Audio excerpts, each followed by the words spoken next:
आप बता दीजिए। जो लोग ये कह रहे हैं कि संविधान खतरे में कहने की पुकार मचाना गलत है, उनसे मैं पूछता हूं।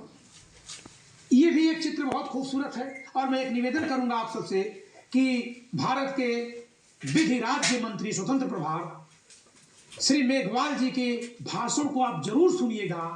बाबा साहब की मूर्ति स्थापना के लिए ये 3 बार, कम से कम इनके भाषण जितना मैंने सुना है सोशल मीडिया पे, 3 बार इन्होंने इसके लिए धन्यवाद ज्ञापित किया है वर्तमान मुख्य न्यायाधीश DY चंद्रचूड़ सर के लिए। और भी तमाम विद्वानों को सुनिएगा। और एक कितनी अच्छी शोभा है जो संविधान से बन पाई है कि किस समाज से हमारी राष्ट्रपति आ रही हैं, विधि मंत्री साहब एक अलग समाज से आ रहे हैं, मुख्य न्यायाधीश एक अलग समाज से आ रहे हैं। कितना अच्छा है, ये संविधान की देन है कि ये सब लोग यहाँ पहुंचे हैं। और हम अगर संविधान को यहाँ स्थापित करके उसकी पूजा करने की बजाय कहां पर, यहाँ पर, काश कि यहाँ संविधान होता। आप संविधान की शरण में झुके होते, हम आपके पैर छू लेते, लेकिन जब आप राजदंड के शरण में झुके हैं, हम नहीं छू सकते।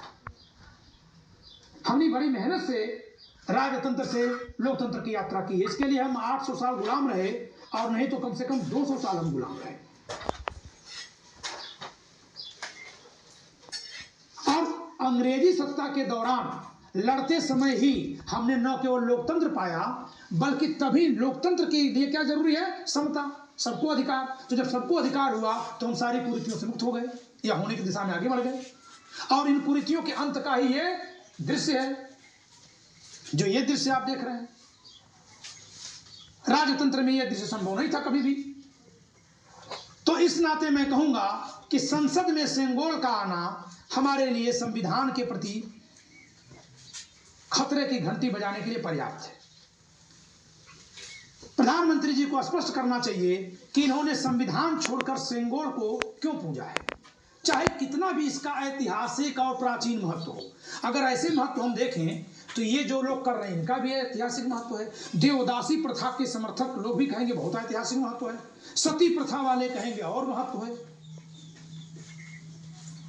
तो फिर तो वही सब भर दिया जाए। फिर जो सुधार करने वाले नायक सुधार करने के लिए लड़े और समाज को लोकतंत्र तक पहुंचाए, वो क्या है? हमें लोकतंत्र से इतनी चिढ़ कैसे हो रही है, क्यों हो रही है? तो ये आपको समझना होगा। और इन दृश्यों को आप देखिए कि यहां पर संसद में कहीं, ये देखिए प्रधानमंत्री जी हैं, आशीर्वाद ले रहे हैं किससे?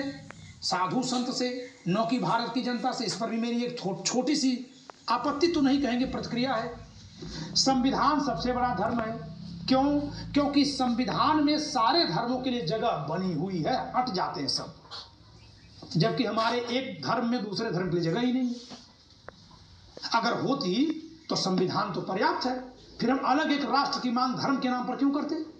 इसका मतलब है कि एक धर्म में दूसरा नहीं अट रहा है, और अगर अट रहा है तो फिर तो संविधान में अट ही रहा है, फिर क्यों जरूरत है मांग करने की? तो संविधान कहीं का नहीं, दुनिया के किसी भी मुल्क का संविधान सभी धर्मों को समाहित कर लेता है। और जिन्होंने संविधान को धर्म के हिसाब से बना लिया, उनको संविधान माना ही नहीं जाता, आदर्श संविधान नहीं है। और इस नाते उनके यहां वो प्रगति तरक्की नहीं हो पाई जो सबके लिए समावेशी संविधानों वाले देश में हुई है।